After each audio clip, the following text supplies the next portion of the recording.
When he came back later in the day, I saw him at like 200 yards, and immediately I was like, I couldn't stand. Like, I was just like, dude, what am I going to do if he comes in? I was losing it, dude. Yeah. Like, I was so excited.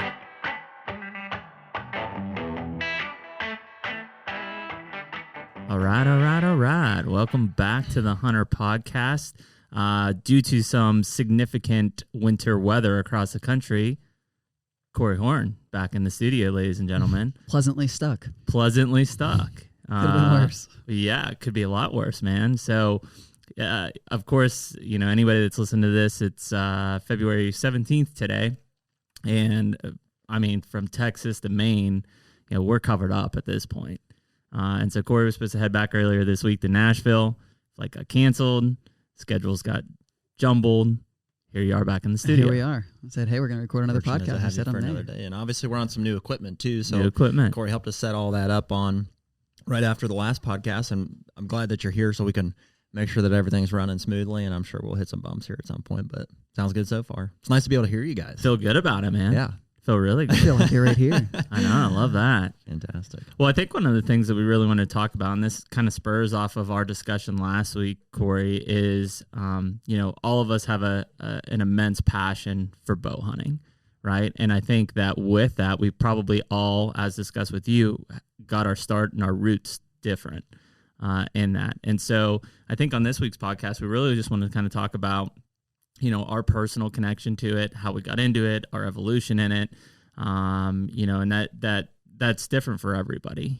For me personally, I got my first compound bow when I was 14, actually 13, killed my first deer when I was 14, and I bet I probably let 12 or 13 arrows fly prior to killing that first deer, where I know in a Jared's case, knowing Jared, I'm sure is a much more methodical approach to bow hunting.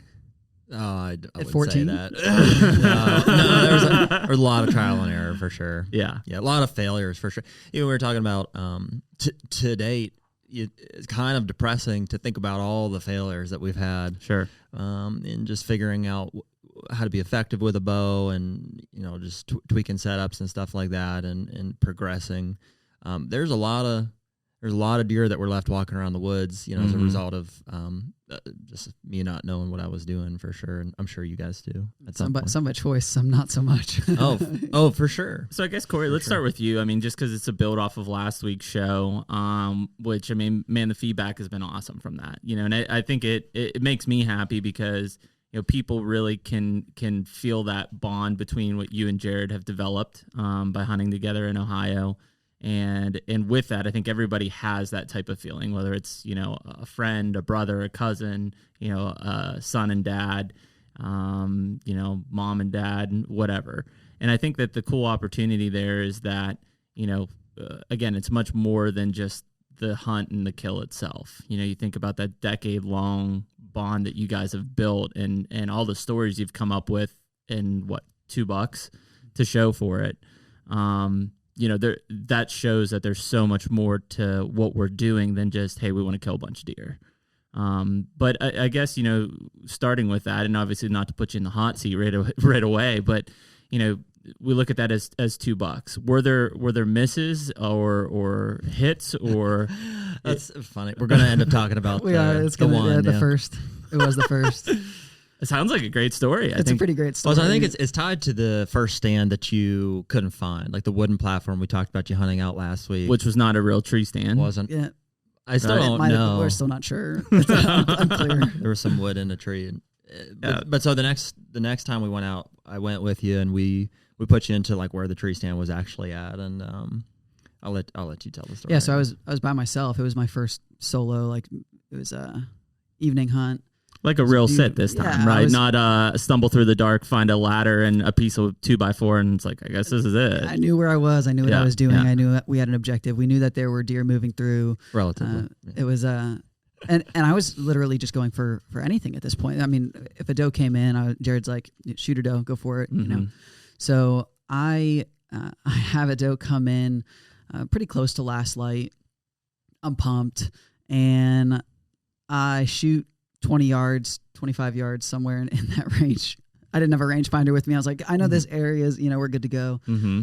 And just so amateur at the time, all of us, like you were doing exactly what we told you to do, and like in hindsight, it's just like, dude, what were we doing? What were you thinking? Man? Do we had a rangefinder? We were using rangefinders. I think you ranged for me. You're like somewhere in this area. It's like 20, 30 yards, like to the field edges, like 35. It's probably too far to shoot. Yeah, dude, that's better than my days. Like I remember my dad and I clearly like walking it off. It's like, okay, let's just do that's 35 steps. Don't shoot here. Well, like, I probably borrowed Dad's rangefinder when we went out. I probably put Corey in the stand, and then I like walked out and like ranged him and was like, right here's about 20, and then I'd walk again. I'm like, is it about 30? I'm like, just visualize a circle, and that's roughly where you're at. Yeah. And it was my first time really in a stand in the light and understanding. Man, that angle and that perception of everything. They're like, and then you're aiming for the other side of the deer. I'm like, what am I doing up here? Yeah. I'm just like, if I can just hit the deer, I'll be. I see algorithms spinning above your head as you're calculating distances and stuff. And I'm trying not to move. They're talking about how to move so slowly and if you're going to stand up. And I'm like, man, how do I even draw my bow in this tree without falling? We weren't harnessed. Yeah. So again, I feel like I'm so high up. I have no idea how to go about this. And so I took my shot, and I without in my mind still, I can say that I hit that deer. I can still say that I hit it. And I was like, that's it. The other thing about Corey too is like he's just got like extreme confidence that I don't know where you're getting it from, but I'm gonna kill this animal. It's gonna happen. To the point where I'm like, I believe you, and I'm also confident in you, but I just need to. Yeah, we need to. I want to make sure, like you're. So, deer runs off, and I was like, all right, I'm just gonna sit. And so I text Jared. I don't even think our phones really worked back at that point. I probably had like. I think you just said, I'll come back at dark. I think is what he said. Yeah. I was like, I'm just kind of hanging out. I didn't even know where I was on the farm at that point because they just dropped me, and I knew general area. Sitting. We had him into Thompson. Was where yeah. And so. Right around got dark. I watched the doe walk up into the field and drop it, just bed down in the field, and I was like, wow, perfect. This is great. I know exactly where it's at. Like, marked we can go get it. Yep. Well, I finally climbed down and start walking out, and I walked right up on the deer, and the deer was not dead by any means. There was no blood. And you're pretty confident because all of this, dude, it's such a haze to me. You're pretty confident that deer went and bedded down. Yeah, I mean, for all I know, there was another deer that was with it that walked up in the field after it walked out, because we did find blood where it hit, and we found blood, but there wasn't like a massive trail or anything. Yeah. And so we you know how quickly it kind of falls apart. And if you don't know what you're looking for, I mean, it's your first time in the woods, and I didn't give you any good instruction. My dad probably didn't either as to like what to look for. Now we know we're looking flickering tail, like mule kick. Oh yeah. I don't think we had any concept of like, well, you shoot the deer and then you go find a deer. Well, especially if we're talking low light conditions. I mean, man, everything's distorted at that point. I mean, And it was pretty wooded to the line too, so I couldn't even see behind if there was stuff in the field already, if there was other deer. Yeah. So we went back. They came out. We got some lanterns. We got lights, and the whole family came out. We were all out there. Dad and I did. It was probably just 2 hours later after you shot the thing. Like, didn't give a time or anything. We're just like, it's a good blood trail thing, and we'll find it. We found nothing. I'm trying to make excuses for us, I guess, in advance, because what ended up happening was something. We didn't find the arrow either. Really? Well, because here's what ended up happening was we went down there, and like I'm trying to like put myself in that state of mind, but this, as we said, was like what 12-ish years ago. I was like a teenager, and I was just like not into the blood trailing process necessarily. I was like, it's a doe, and like I'm kind of embarrassed of it in hindsight, but like because we want to respect the life of every animal. But like at the time, I was just like, oh, dude, we're not gonna find this deer. Yeah, like, we're not finding it. Yeah, I was like, we can't find any blood. Like we can't find the arrow. Like we got nothing to go off of. The thing's gone. And but my dad is just he will blood trail until like. Yeah, that's how I am. He'll search the whole county, and I am that way now too. I've gained, I think, more respect for the animal over the years. We both have. But so we started blood trailing, and I think we found some blood at the initial impact site, and we're like, "Oh, you hit the thing for sure." And so we would start blood trailing. I think we lost blood like really quickly. Like there was a couple specks, and it was kind of gone. And we had Corey's, story to go off of, but like. What good is that? I had what no good idea is what that? I was doing. Yeah, I was like, it ran this way, it laid down, and then it like ran that way when I walked up on it. We're just gonna start looking for blood. And do what we know to do. Well, it's a hard when you're a new hunter like that, especially in that situation. I mean, like I know Harlan did it this year. Like he shot that doe. I mean, just smoked that doe, and was like, man, I missed because it didn't drop, and it's like, no, like that, like this is how it happens. Like that deer's going to run off, it's going to stop, and if you made a good shot, it's going to fall over. Yeah, and that's why, while I'm kind of poking some fun at you, I don't blame you at all, because I was exactly the same. Like the first deer We I all shot, were, man. Who knows what the deer is supposed to do? We don't know. It's just you're figuring it out, and unless somebody is literally there over your shoulder saying, okay, that's all right, that's supposed to happen, how would you know? I think I felt that same thing. I shot and I was like, what? It didn't fall over. I was like, but my arrow's not there. Yeah. Like I would see that. Yeah. And it was because I think you had me shoot out of the stand a couple times to at least feel what that angle was like. So we're looking and we're looking. It felt like we looked for hours. Who knows? It might have been an hour. It might have been 20 minutes. Might have been 20 minutes. It was a long time. And I knew what my dad's strategy was going to be. Was we were going to search for this doe. We're going to grid this thing the whole way out. Yeah, for days. And so I don't know what prompted me to do, but eventually I just pulled an arrow out of Corey's quiver and just buried it in the ground. And I was like, Dad, it's over here. We found it. Yeah, there's no blood on it. Clean miss, Corey. You might have like nicked the back or something. Must have just grazed him. Let's go home and eat pizza. Oh man. And that was my first miss. Well, yes. Miss. Dude, we all have those things. Like, I've got no shame in the amount of misses I've had. Like, I'm no Levi Morgan champion shooter by any means, right? In fact, I would consider myself a pretty piss poor shot. I try to make them when it counts, but growing up, I've missed a ton of deer. I've also hit and wounded a lot of deer. I hit and wounded this buck. And it still happens to the best of us. Anybody that hunts long enough, it bugs the hell out of me. The guys who are just like, give everybody crap, that are basically like, yeah, man, you can't just be putting gut bombs on deer. It's like, dude, it happens to everybody. It doesn't mean you're a poor shot. It means you rushed a shot. It was the angle it was at. You had to bend down, your arrow nicked a limb. Like, there's so many different things that can happen in these situations. Like, nobody's perfect in that stuff, right? And in fact, we've looked at it so many times, and I know like Jared and I personally have switched broadheads just many times still.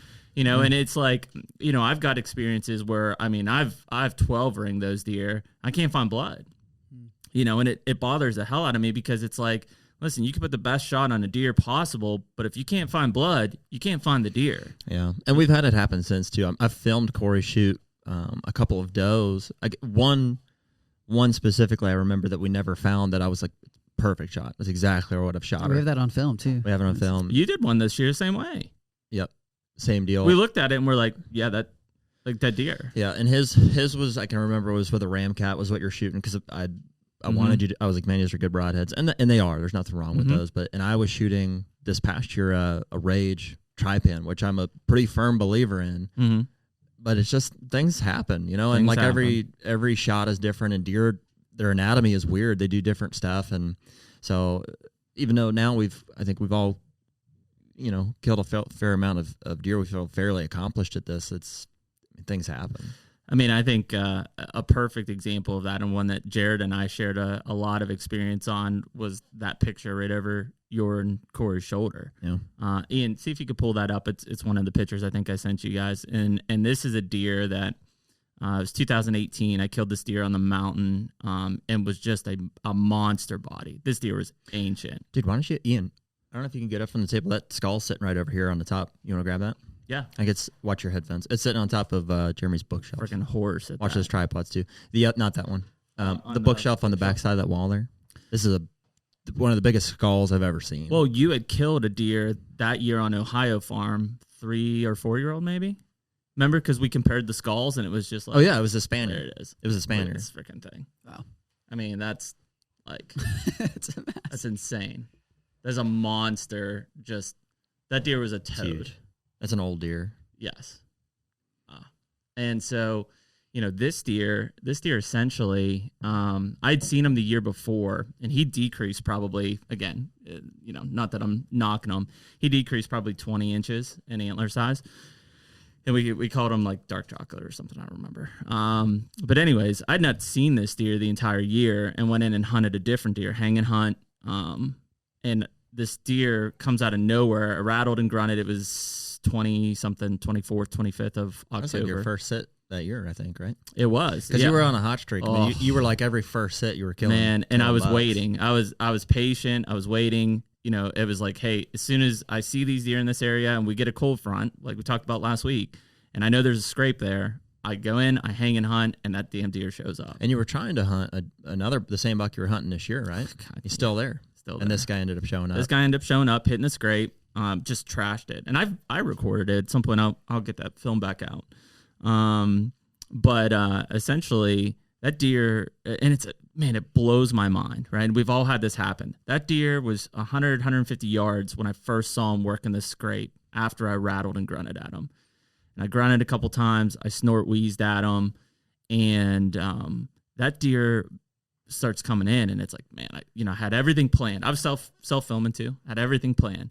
And instead of coming at like 20 yards, that damn thing beelines to the tree. I mean, to the tree. Not next to the tree, not the tree over, to my tree. And and that's one of those things that, like, we've all got things that we're working on, but you have a way of it's more of a good thing than a bad thing, but I picked the tree. You're like, the deer is going to come to this tree, and yes. I'm going to be in that tree. And so you've had several opportunities at like straight down angles. The Kansas buck I killed this year was at now, right? 2 yards. Which are tough. This deer was the same way. And the funny thing was... There's close, and then there's too close. Yeah, and this was a case of too close, because what happened was that deer came in, and at first I wasn't sure who he was. Then when I realized, I'm like, holy shit, like this deer's still alive. And so I ended up drawing on him, letting him come by me, and I shot him at like 5 yards. And again... and I'm like perfect shot. I'm like I could feel it. Saw him run off. I just see blood like, blowing out. He's standing there, and I even get back on him, and I'm like, this deer's gonna fall, right? And then he just kind of takes off, and it's like, money. Because I think I texted you guys, and I was like, man, this is awesome. Buck down. All right, get out of the stand. I mean, there's blood everywhere, like just crazy. So I call the landowner. Landowner comes out. What broadhead were you shooting?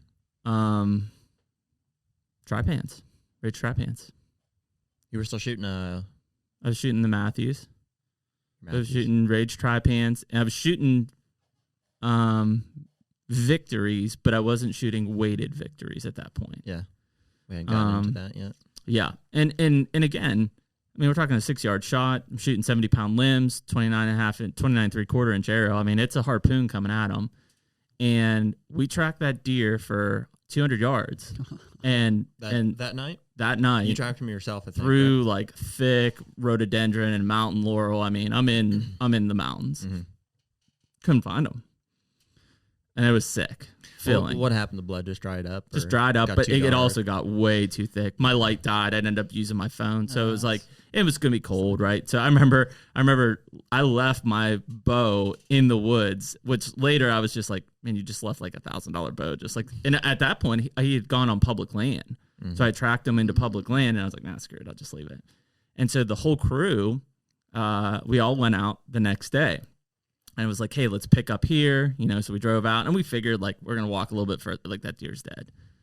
We tracked all damn day. It was great. Because it was like a Monday, I think. Monday or Tuesday. And you're like, yeah, we're not working today, boys. You're like, we're blood trail deer. I was like, okay. Out. Yeah. Round them up. Here we go. We're going to blood trail all day. Here we go. And this is like, I've always had like an affinity for blood tracking. Like, it's just, it's part of that hunt that like just is deep. I wonder if I can find that picture of... I love this picture so much because it's like the progression of the blood trailer. There's like you hot on the trail, and there's like me pretty close behind you, and then you've got Gary kind of like looking, checking, and then Alex is like way in the back, like flicking an arrow against the tree, like just so tired and over it. And so see if I can find that. We follow this deer. We finally get back on blood, come out, actually crosses the trail that we drove the 4-wheeler on. What year did you shoot this deer? 18. And we're like a mile in at this point. And I lose blood again. And it's like, geez, man, this is ridiculous, right? And I remember a point. You remember the point? Like, I'm walking down a creek in this little valley. You're up on the ridge above me, right? I'm walking down a creek, and I'm finding blood on leaves. That damn deer, this is how smart this deer was. He walked down the middle of the creek, like trying to throw us off, right? This is like... They'll never find me. We're straight Indian tracking at this point, right? Track them into like a pretty decent sized stream. And again, deer walks through the middle of the stream, and I'm just like at this point roaming aimlessly. It's like, geez, this is ridiculous. All of a sudden I look at a deer trail, there's blood coming up out of the creek again. And it's like, this is wild. And like, I'm talking like a mile and a half. We're now 2 miles into this thing, and I've been on blood essentially the whole time, right? Maybe lose it a couple times, but have to come back around. And we get up to this brush pile. And at this point, I think we're going to have to send out a second search party to find Jared, because I don't know where he's at. He's gone. He's on his own looking. At this point, he's hunting a different deer. We were gridding at that point. We were. Which also, that is something that if no one ever tells you, hence in my case, it's like you're like, all right, we're gonna grid, and then all of a sudden you're by yourself, and you're like, man, I have no idea where I'm at. I'm alone. I have no idea where anyone else. Ian, I don't have a phone. I sent Jeremy that picture, and it's not that picture. I couldn't find it, but it's the picture of this deer when we found it. Yeah, and so we come up on this knob. There's no service up there either. Like, I think I was trying to call you guys. You were, and like, man. nobody was. I don't know. Well, and again, the progression, right? I'm hot on it, man. I'm hound dogging at this point. Alex is basically just coattailing me. Gary's, I have no idea. Which is a good, I thought we lost. Which is a good lesson, man. Ultimately, you do need to stay on blood. If you have any blood at all, they'll fully. Almost every time that I've gotten off of blood, you have to end up going back to it and just find some clue of like that's which direction they headed. But yeah, here's buck once we end up getting them. And so we come up to this top.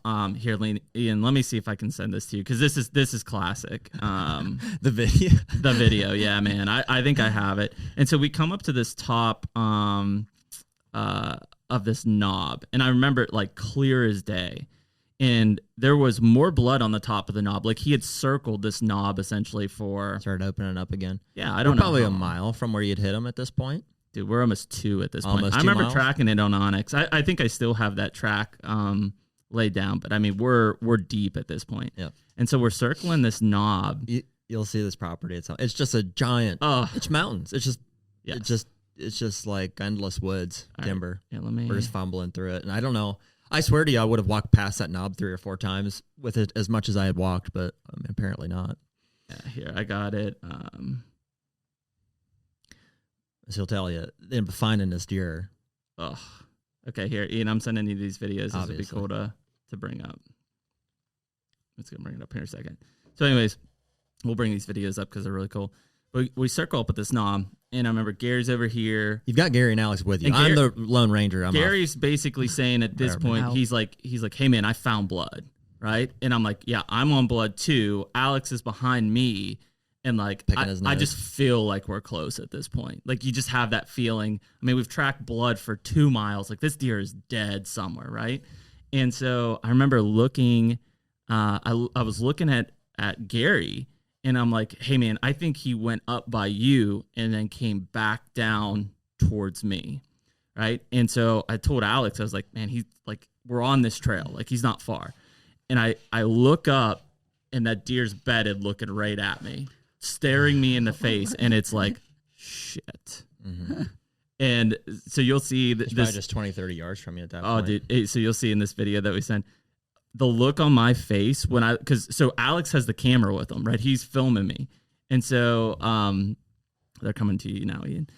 The look on my face was like, get the down, right? Like, don't you move. If you move, I will slice you. I will leave you here to die at this point. He's like mom with kids in the car. He's like, yeah. And Alex is just frozen. Gary's behind me yelling, I got blood. And I'm like, shut up. Like, he's right here. No, I have blood. And so, like, I'm freaking out. So I get down and I knock an arrow. So at this point, and this is what sucks, we've been tracking for so long. Number one, in the downfall of the rage, I had 2 arrows left with me, right? One of which I broke the collar on, so the blades are just like flopping. Loosey-goosey. Yeah, loosey-goosey. And I've got one good one. Jeremy gets pretty heated in these situations. He's wearing like his glass. You don't wear contacts when you're hunting. No, I wear glasses. His glasses are all fucking up. He's like, yeah. and so I knock an arrow, right? Oh, dude, look at this face.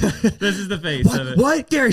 What? Look, all right, so go ahead. So this is me getting all my stuff on, and it's like Gary, don't say a word. Didn't have your release. Yeah, I don't have my release. We've been walking for 2 miles, right? Trying to focus. I'm like, okay, this is the good arrow. This deer is 10 yards from us, bedded down, right? And I'm just freaking out. Now, here's the thing. Look at the focus. Look at the focus. Dude, I'm thinking just everything. I'm thinking at this point, I'm just going to stand up and put an arrow in him. Look at the focus. Dude, this deer jumps up, right? Watch.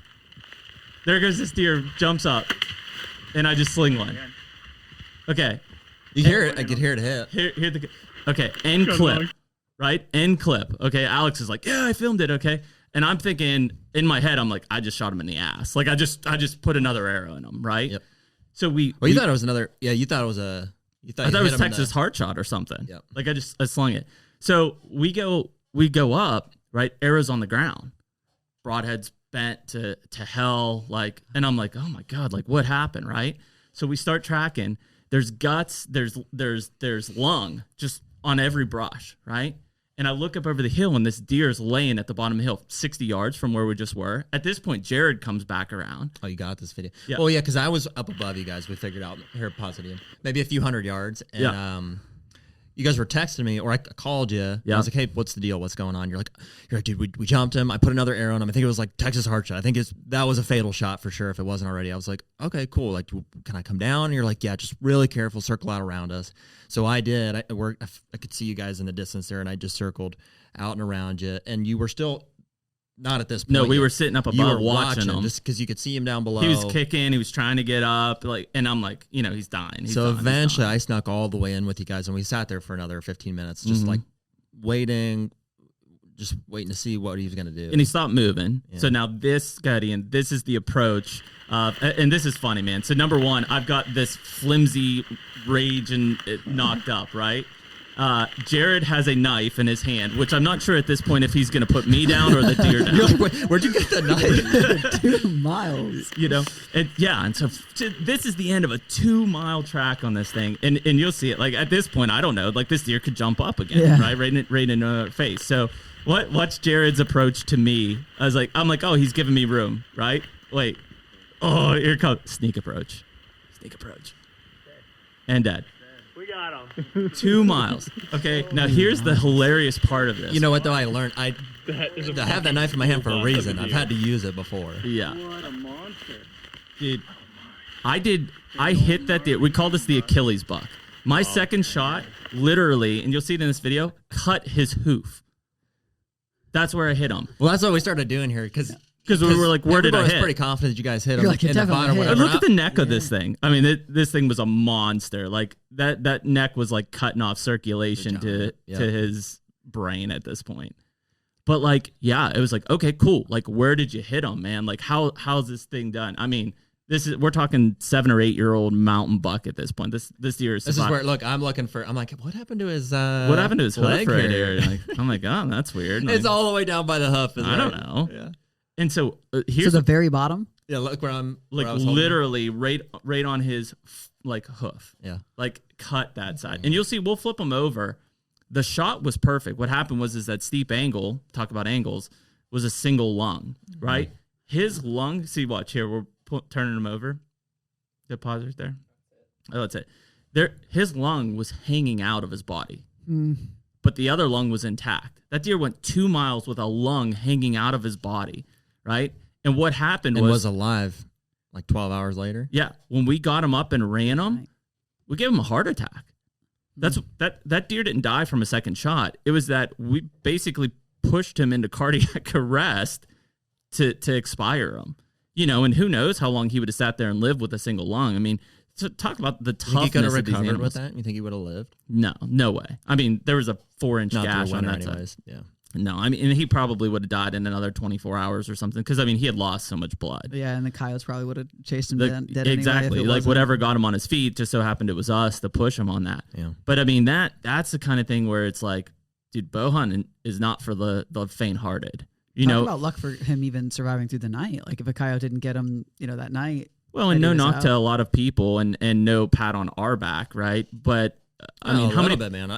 We put in some serious effort to find that thing. And how many people would have left him? A lot of people. I 2 think. miles. They would have just said, "Yeah, dude, we're not finding this deer." It's not like 2 miles down a nice trail. It's Then again, you got deer like the one over Jared's shoulder. I killed on the same property. Also, just a stud of a mountain deer that went 35 yards, fell over.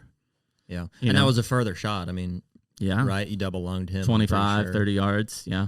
Yeah. So I mean, there's a lesson there. So if you can, I mean, you've got a knack for finding the right spot. I mean, you know where that deer is going to be. The trick now is backing off, and you've gotten better at it since. We've probably fought over trees long enough to figure out how to do that. But. Yeah, we've spent a lot of time on that. I mean, I definitely I live to track deer, not because I want to, but it's just it's a cool passion. Like that hunt is one of the best hunts I've ever had in my life. I'd be okay if I never tracked another deer again.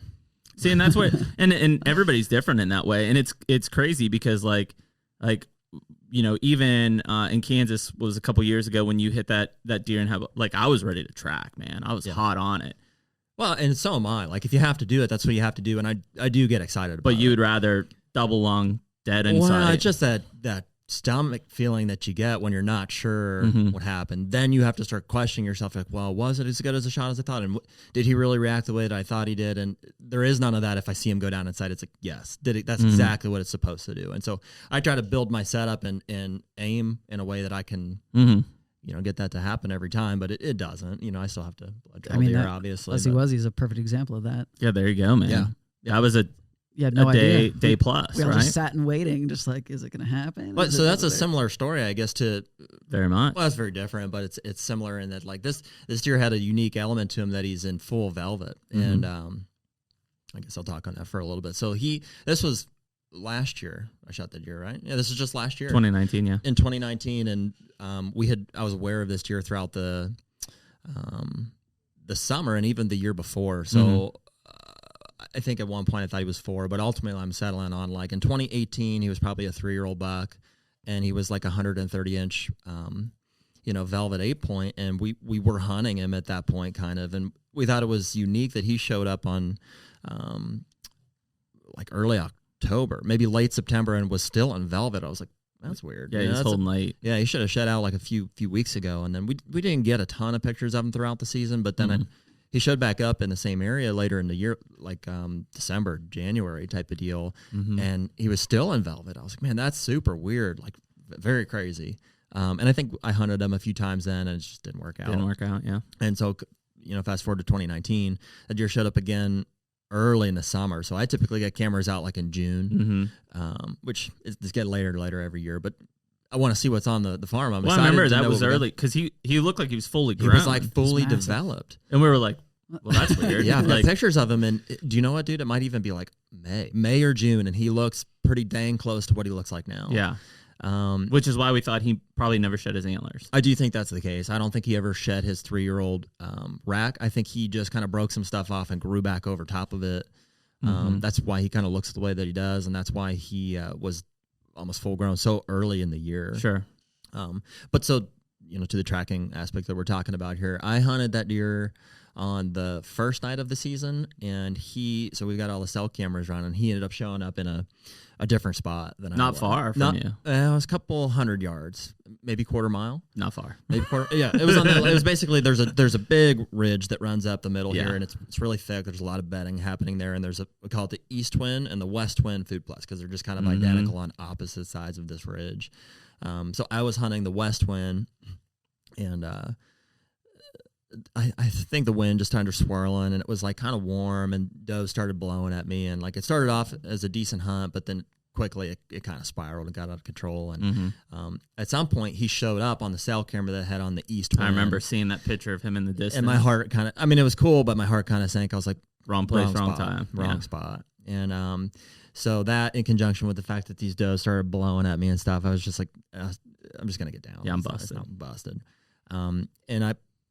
So, I mean, I sat most of the hunt, but then I probably got down maybe 10 minutes earlier than I would have typically. I mean, I still had a little bit of shooting light, and I was just like, I'm just going to get down and get out of here. I'm not doing anything useful.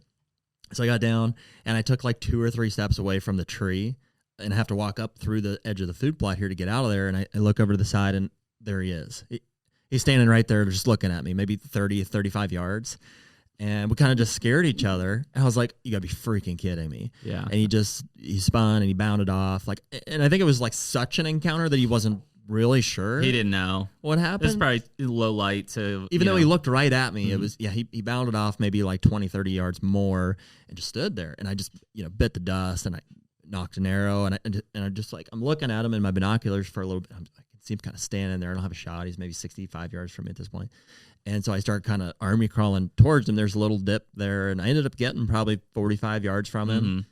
And eventually he just was like, I don't know. And he just kind of, worked out of there, whatever. So that was the end of it. My heart sank. I was like, that sucks. My uncle talked me into going back to the spot where I had gotten pictures of him the night before, which I mean was a pretty easy decision. I was like, yeah, that makes sense. And that was the first time you had hunted out of a box blind for bow. Yeah, so Muddy hooked us up with, or I think I bought it. I bought my first Muddy box blind that past year was the Bull, which is awesome. It sits in that same spot today. I put it on a clover plot in that East Twin where I was getting pictures of them. I had some corn out earlier in the year. It's a past established mineral site. It's just one of those places I kind of run cameras throughout the season, and that's where he had been showing up from time to time, and the night before. So I got in there, good and early. Was still feeling pretty confident. This is the second day of the season at this point, like September 29th maybe, and it was earlier than the night before. It was like 5:30. I was just sitting there. I remember that. Yeah. I was just sweating. It was hot, and I look up and there he is. Came from the direction you didn't think he was in. It came from the direction that I walked in. Yeah. Which seems to happen almost every time at this point. But yeah, I mean, we're trying to make a plan for where we think he's coming from. I thought he would have filtered off that big ridge in between, and he just didn't. He just showed up, walking right through the middle of the food plot, broad daylight, and there he is. He's standing right there, 25 yards, maybe 30 yards in front of me. And maybe we'll talk about it a little on this podcast. Maybe we might run out of time. But I was dealing with target panic pretty significantly at that point. That was maybe the peak of it. And I do think that's a big part of why the shot was where it was. But it could have been other circumstances as well. But so either way, I drew back. I made the shot, and I thought it was good, but definitely low. You felt good about it, I thought, the left and right, but you knew you were low. In retrospect, and the cool thing was that cell cam, I remember catching pictures of him right after the shot, and we were trying to say, if that's it, he's dead. If this is it can't be, right? It's too far back. Right. It was that one. Yep. So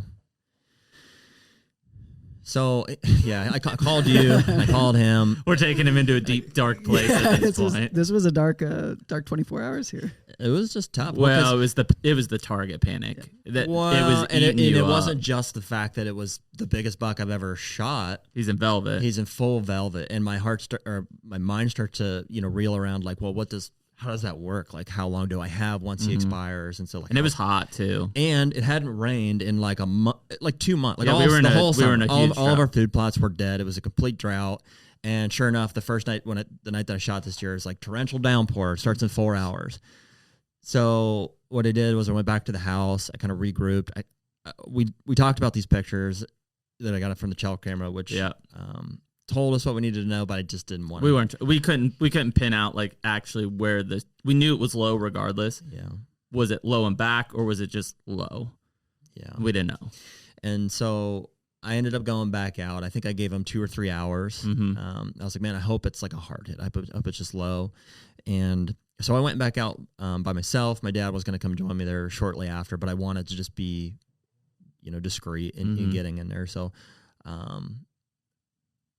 I can't remember if I found I think I did grab the arrow before I backed out. So the first thing I did was I walked out into the food plot and I grabbed that arrow. It looked decent. Like it was good. It was red blood on it, which gave me some confidence. And so I went back to the house, collected ourselves. I went back up on myself 2-3 hours later. It was dark at this point. I started at impact. There's only one trail that I was going to say that was the key there is like, there's only one main trail that those deer are using. Yeah. And so I only could see him for maybe 30, 40 yards after the shot, and then he was gone. He bounced down over the hill. There's a creek there, and then it goes up this ridge that I'm talking about. So I started down this trail, and I started finding some blood. I'm like, cool.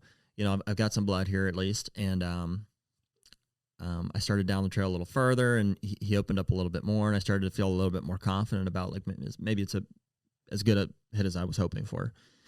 And I got down to the creek, which at this point is maybe 100 yards from where I'd shot him, and crossed the creek and kind of starts going back up, which is never a good sign. I'm like, man, I didn't think he'd make it up that hill. Yeah, I really would have hoped that he had just, bedded down or had expired down in this creek area. And sure enough, he starts heading up into, it's thick and nasty. I had chainsawed and done some TSI work up on this ridge a few years prior. And there's a lot of multiflora up there. So it was just really thick.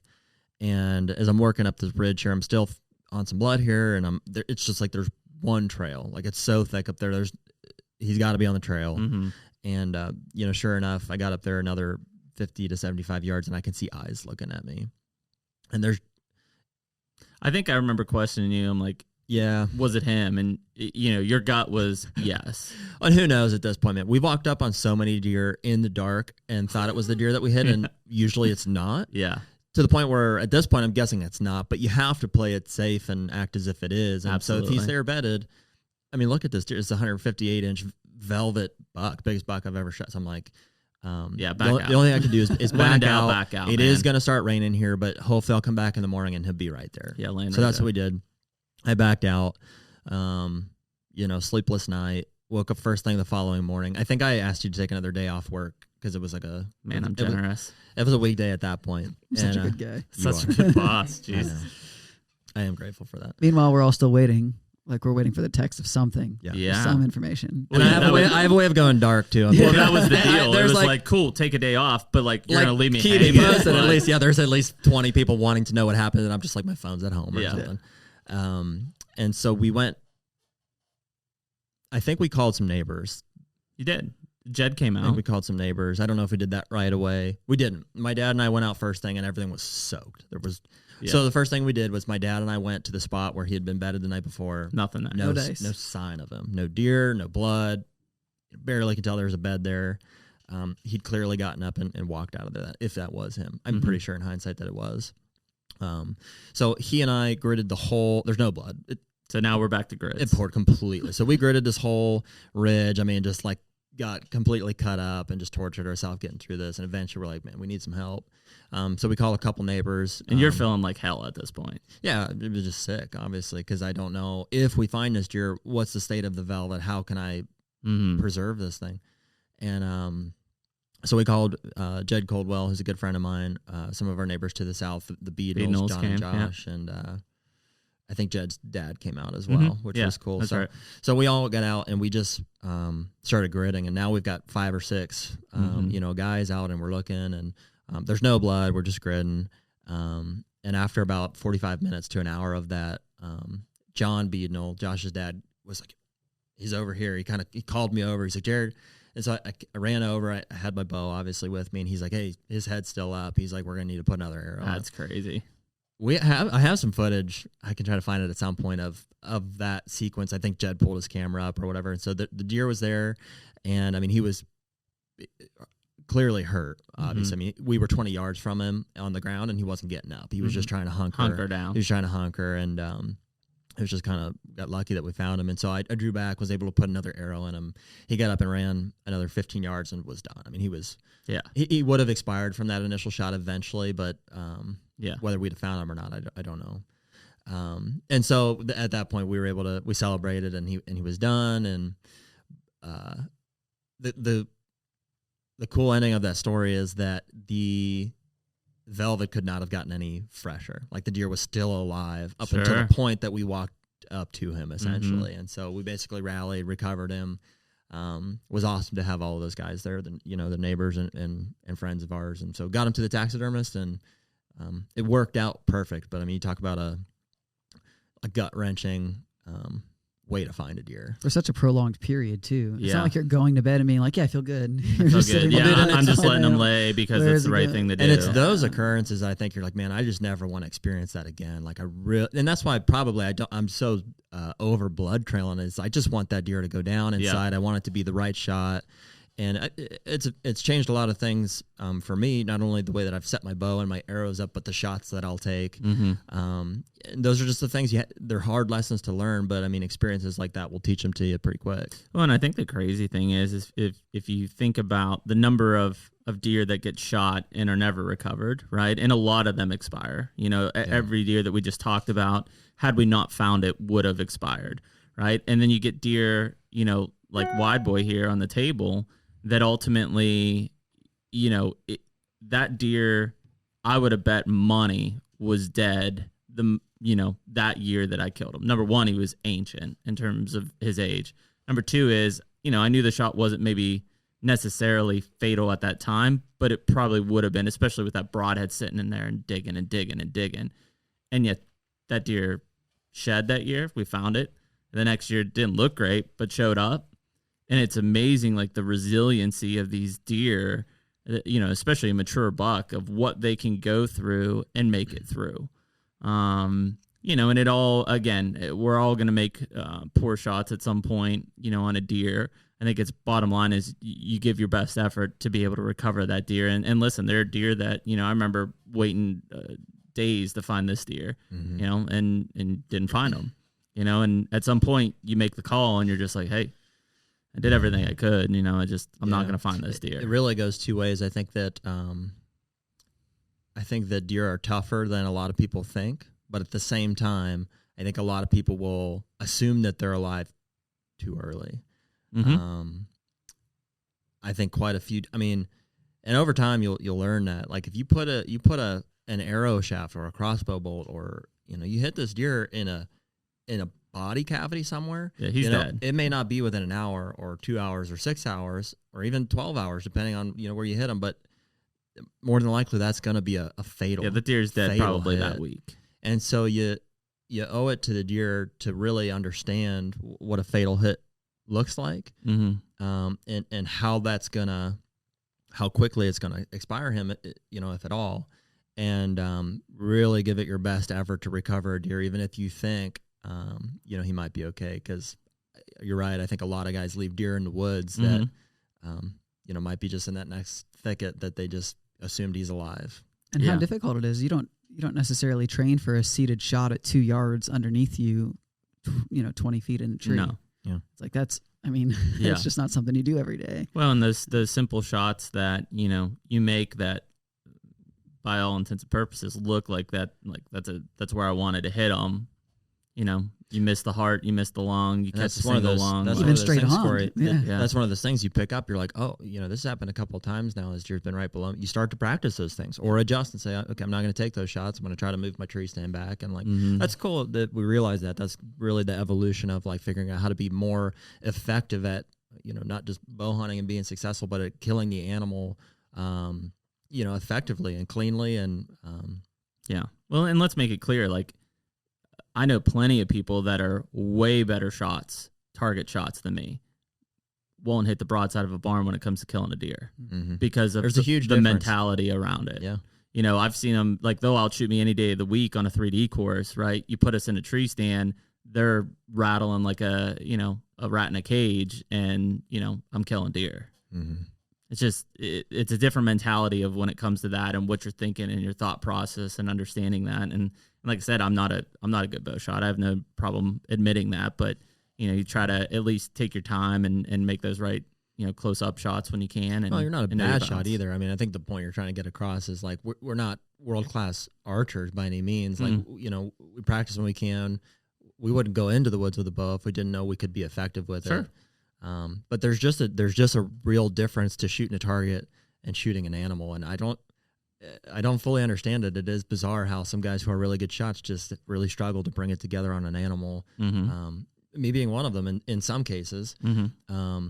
But there's a difference there for sure. Yeah. I mean, it is something. I mean, again, I've killed, I don't know, a couple dozen bucks probably with my bow at this point in my life, and progressions, from, little 5 points for my first buck with a bow when I was in college to, killing a booner in Kansas, and I think that the funny thing for me is, regardless of what that deer is, I get worked up every time. I don't care if it's a doe, I still get worked up, and Me too, it's just, it's that experience. And I think that goes back to what we talked about last week, Corey, and like, bow hunting versus gun hunting. It's like, dude, bow hunting is a rush. The fact that you're pulling those deer in and you're getting those deer close, and I mean, you're right up in their wheelhouse. Like, there's nothing like it, and I'm not saying that it doesn't take skill for somebody to shoot a deer at 300 yards or even nowadays 1,000 yards with a precision rifle. Like, that, there's a cool aspect to that.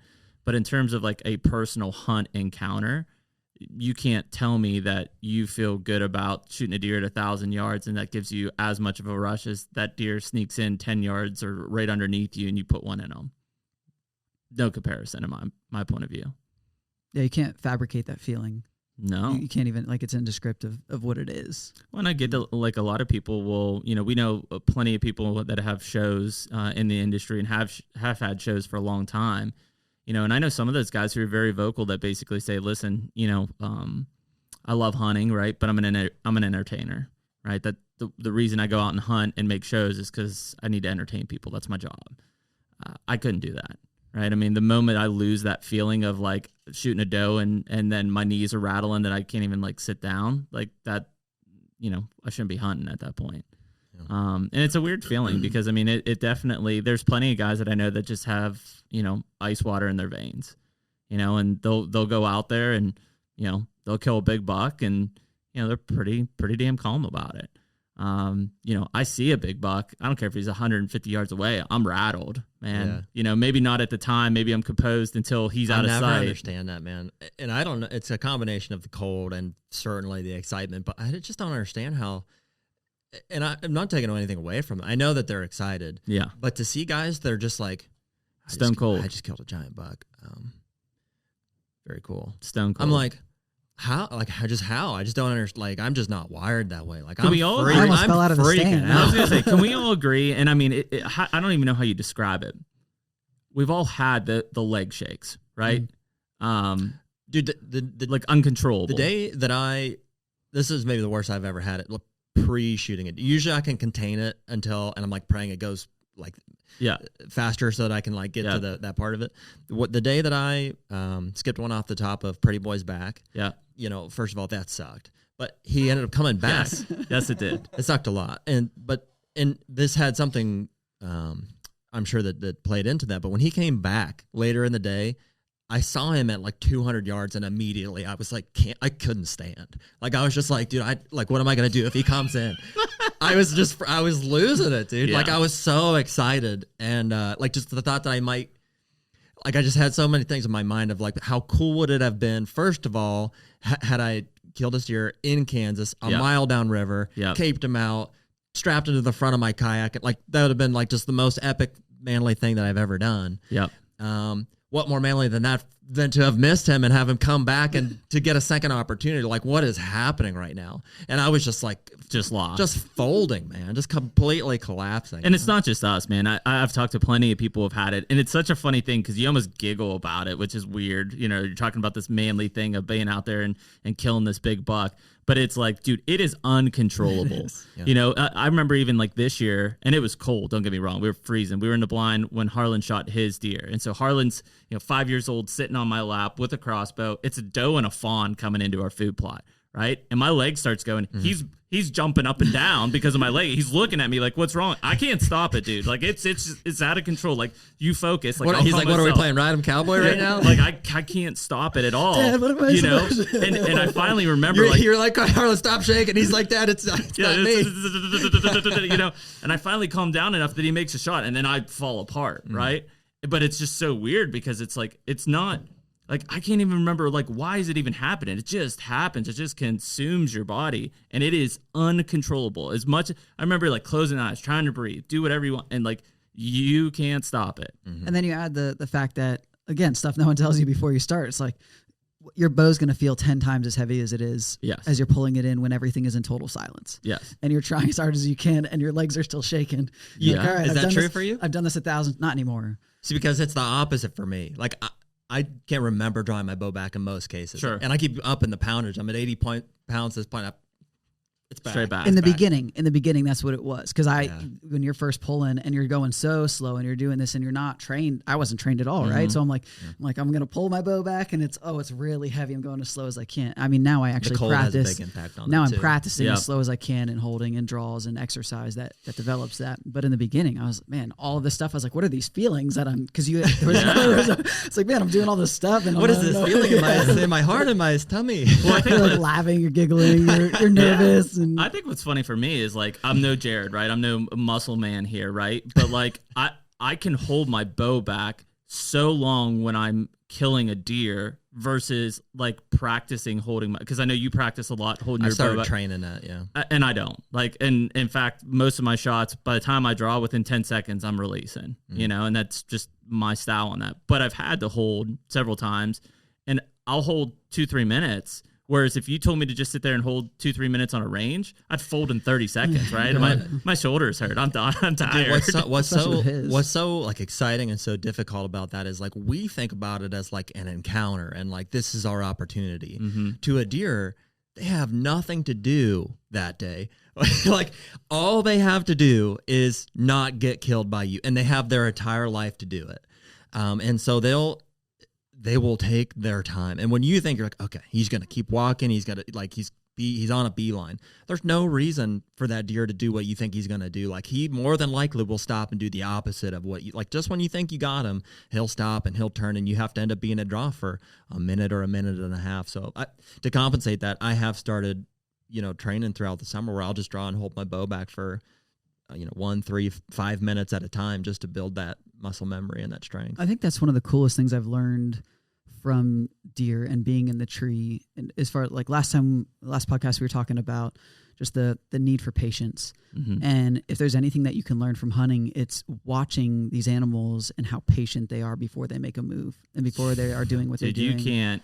I mean, if you watch like this deer, when he finally made his decision to come in, I mean, he came in, but I've watched deer that have just stared for what seems like and probably was hours. He's got nothing to do but not get killed by. That's all that's on his mind. They'll just stand there and not move. Just stand there. And it's like if he can do that, then I should be able to stand in this tree and not move for 10 minutes. And 20 that's the minutes. mental game of it for sure, is to try to just read their body language and understand like how they're going to react, what they're doing, and if you can draw at the right moment. I mean, that's one of the biggest arts of bow hunting, what do you guys think? I know for me personally, the longer I have to watch a buck come in, the worse I am. Like I start falling apart at some point. When that buck's on top of me, I don't have time to think. I don't look at the antlers. I'm thinking about where I'm shooting them. I try not to, man, as little as possible. Like I look at him, I try to judge. I'm like, all right, he's gonna be here. Like I'm just gonna. But when he look hangs over here up, for a while and just like focus on what I need to do. When he hangs up and it's just like it's agony watching it. Like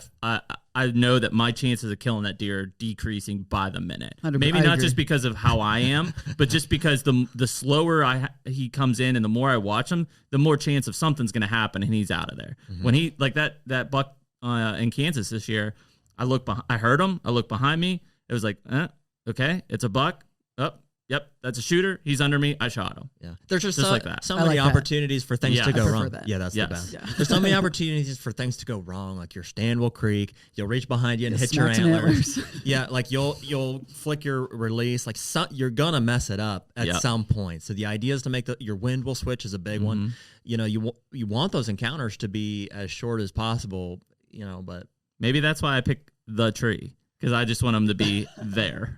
There's no option for him to go anywhere else. Yeah, I'm like, you're coming right here anyways, And it's that gear. It's being able to understand and trust your equipment, making sure you're not creaking or getting hung up standing up, or like picking that shot like you're saying. Like if he comes in, I'm shooting him right under me. Like there's no other way to do it. And it's being able to make those decisions beforehand, at least like, okay, if this happens, I'm ready to do it. Yeah, or to train yourself and your gear to just be prepared for every situation, because the longer you hunt, the more you figure out like, we don't know what's going to happen. Don't do that. Yeah. So we've got about another 10 minutes here, about some time on that side. I think really what I want to kind of wrap up here with is talking more about origin. And Corey, I'll let you go first, just because it kind of ties into last week. But how do you get into bow hunting? Who were your inspirations? Maybe, possibly. Don't know if it's the best. But what has drawn you into that more? And then we'll kind of just go around like that. Yeah, it was cool. So my situation is very unique in the fact that all of a sudden I'm brought into this family that loves the sport, has the ability to do it and the space to do it, and has the experience and has the willingness to teach me. So I had, between Jared, his dad, and everyone else at deer camp, they were all, I would sit with them and just listen. I would be a fly on the wall. And as I'm processing, I'm like, man, what is this about? Like, what is the point? Or this is like a bunch of guys going out saying like, we're just going to go kill a bunch of animals, because that's not my thing. That's not the whole heart behind it. The actual death is the hardest part about it for me. Like the actual side of like, man, you're taking life, and there's a reason behind that, and that's why we call it harvest. We don't just go out and hunt for the sake of killing. Right. And so I think learning and understanding the heart behind it is what made it okay for me to even start pursuing. Sure. First and foremost, because it wasn't just, again, it wasn't go happy-go-lucky shooting craze. And so once I understood what the point was, and then I saw the camaraderie around it, I was like, man, this community, along with the sport, last week we talked a little bit about you're against yourself. At the end of the day, when you're in that stand, you have no one to blame unless there's someone else with you. Yeah. And even then, it's in which case you find every opportunity to blame them and not yourself. Yeah. Corey, you're walking too loud. Corey, you're hitting the antler. Meanwhile, it's me messing everything up. Probably. Yeah, it doesn't matter. At the end of the day, it's you against yourself. And Yeah. so I love that aspect of it because I can sit and practice shooting by myself. I can sit and study what do I want with this broadhead and what There's is no the cut judgment. on there. It's just you. It is. And that's, you tie that to the ability to be out in the woods and have a disconnect from everything that is your day-to-day life. The fact that we are in a studio, there's people that want us right now. There's things that need attention. And to be able to disconnect, you can't do work and simultaneously be 100% in the woods. Sure. Like you have to be able to be in that space, and that's a sacred space for me to disconnect, kind of detox from my year of recalibrating things and have influences around me that would spend time with me in the woods, educating me and saying, this is how we do this. And I ask questions. I always want to learn. I don't know enough ever. I always wanted to know less than I did last year. Yeah. And so by asking questions and being around all these guys that hunted all on the property, on the precious property, as well as other places, I was getting experiences and hearing stories and absorbing. And I was like, man, I want to do this. Yeah. This is something that I really want to be involved in and understand and speak intelligently about, that I can adapt it to my own way of how I can hunt, how I can eat. And I mean, I love eating venison. So Yeah, it's awesome. like, I would love to be able to prepare my own food and go from start to finish to understand. And honestly, I think if you eat meat, you should be able to do it once in your life to understand what it means to, to do it. So I think that was one of the cool things about you getting into hunting and us being a part of that, was that I know you were like, maybe not unsure of it, but just weren't familiar with it in the very beginning. But you were open to it. You're open to like new things, which is, you are in a lot of cases, which is a great way to be. But I think that, you tell me if I'm wrong about this, but you probably just sensed an intense passion, and you're like, you would observe probably me even more than my dad, just be like, dude, this kid is like fired up about all the stuff we're talking about here. Like, I'm just kind of seeing how I'm perceiving this stuff and how much, joy and enthusiasm I'm getting out of it. I think you were like, man, that's pretty cool. Like, what is that? Single-handedly, the thing that I've always admired about Jared is his tenacity and his vigor and his excitement to put 100% of his effort into whatever it is that he wants to do. And that has been hunting. And so to watch that, in some cases, to watch that happen and to see someone with that amount of passion, as well as creating and cultivating an entire lifestyle around it, as well as like working to execution to lifestyle, that you can actually do that and then delivering on it is super admirable and watching it happen and championing it too. Because again, remember when we met, Jared's 15 years old and he's like, yeah, I want to do this thing. And so to watch him grow up in that space and see him say, I want to make this happen. And then to watch it actually come to fruition and see, Fuzzy Wuzzy staring back at me over here. I've gotten to observe that and I've admired it, and it's pushed me harder. And he's challenged me. I mean, most of it, he's like, hey, we're going to do that. I mean, no different than he's like, hey, you want to go to Kansas with us? And I was like, oh, sure. Yeah, I'll do awesome. Well, and it's been super rewarding for me at the same time, because I see you observing me being passionate about it and, being not only being open to it, but like wanting to try it as well. I'm like, cool. Like, let's try it out. And so it's been really rewarding for me to be able to share my passion with you and for you to like embrace it full-heartedly, and then for us to go and be successful at it as like the pinnacle of like of that. Yeah, what's next? Yeah. And that's how we've also been able to hunt too, is that running other businesses as Stone Road is, as everything that we're part of, using our hunting time to, when we're not in the woods and we're planning on what we're doing, we're still running these other companies that we're bouncing ideas off of how to be functioning, how to create more experiences like we want, and then obviously taking care or of at least things. pretending like we are, like while we're thinking about deer hunting.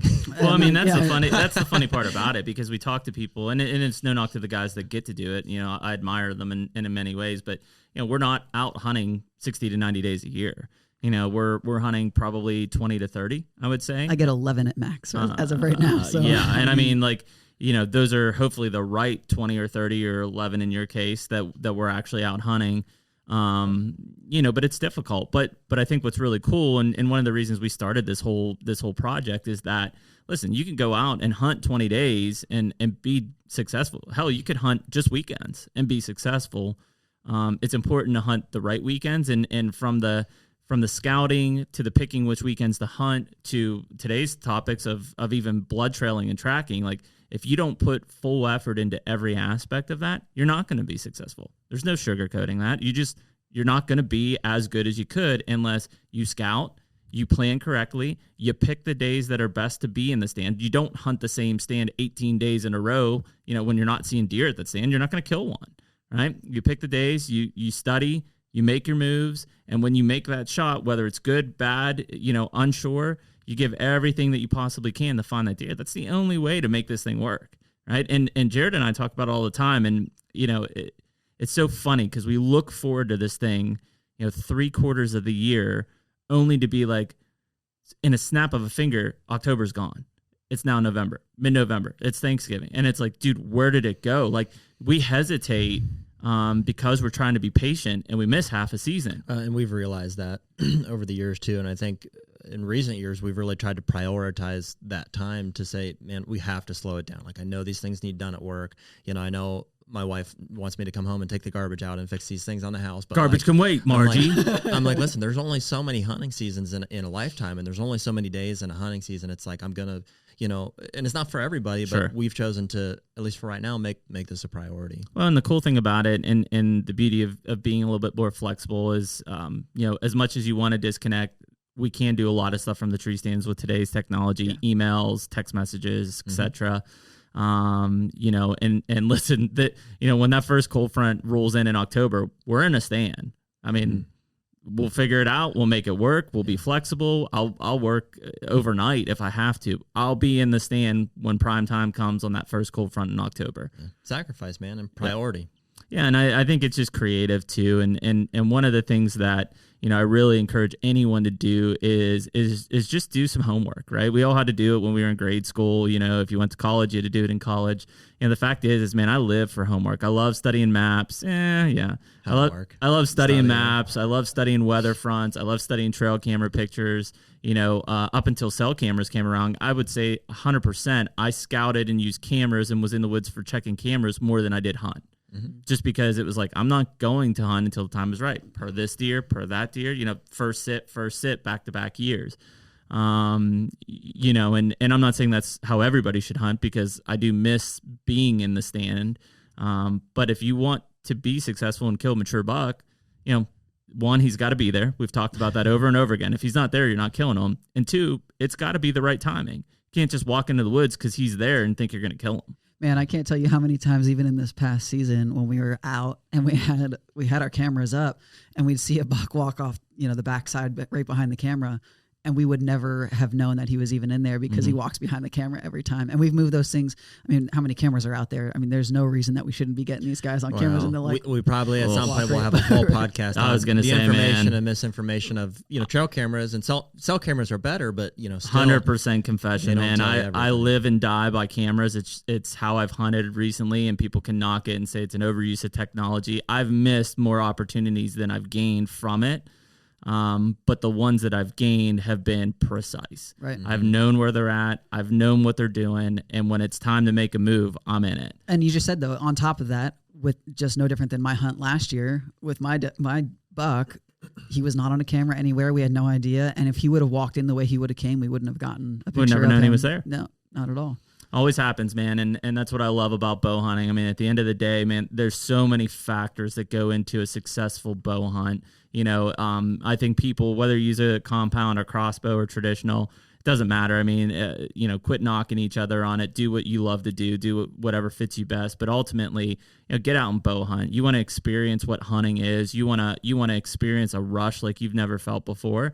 Get in a tree and bow hunt, man. That's a lifeblood of hunting. That's where it starts. I think find somebody too. Just find somebody that can show you the way, or at least that has maybe a little bit more experience, or is even just willing to figure it out with you. And man, that's one thing that would be really cool if it could come from this podcast, is like, if there's people that don't bow hunt yet, or they want to figure out how to do some of this stuff, like I would love to answer some of those questions. Yeah, man, let's put some resources together. Yeah, and that's whether we just put some stuff out on the website or on social or whatever. I mean, we try to do that, but like if people are interested in getting into hunting, like we would love to share our failures so that you don't have to experience lots of opportunities out because there, there's a lot of them. Yeah. You better be trained for a 2-mile hike through the thicket. Hey, we're going to need a longer podcast. Yeah, whatever it takes. Well, cool, man. I think that's a perfect place. And you mentioned it about the website.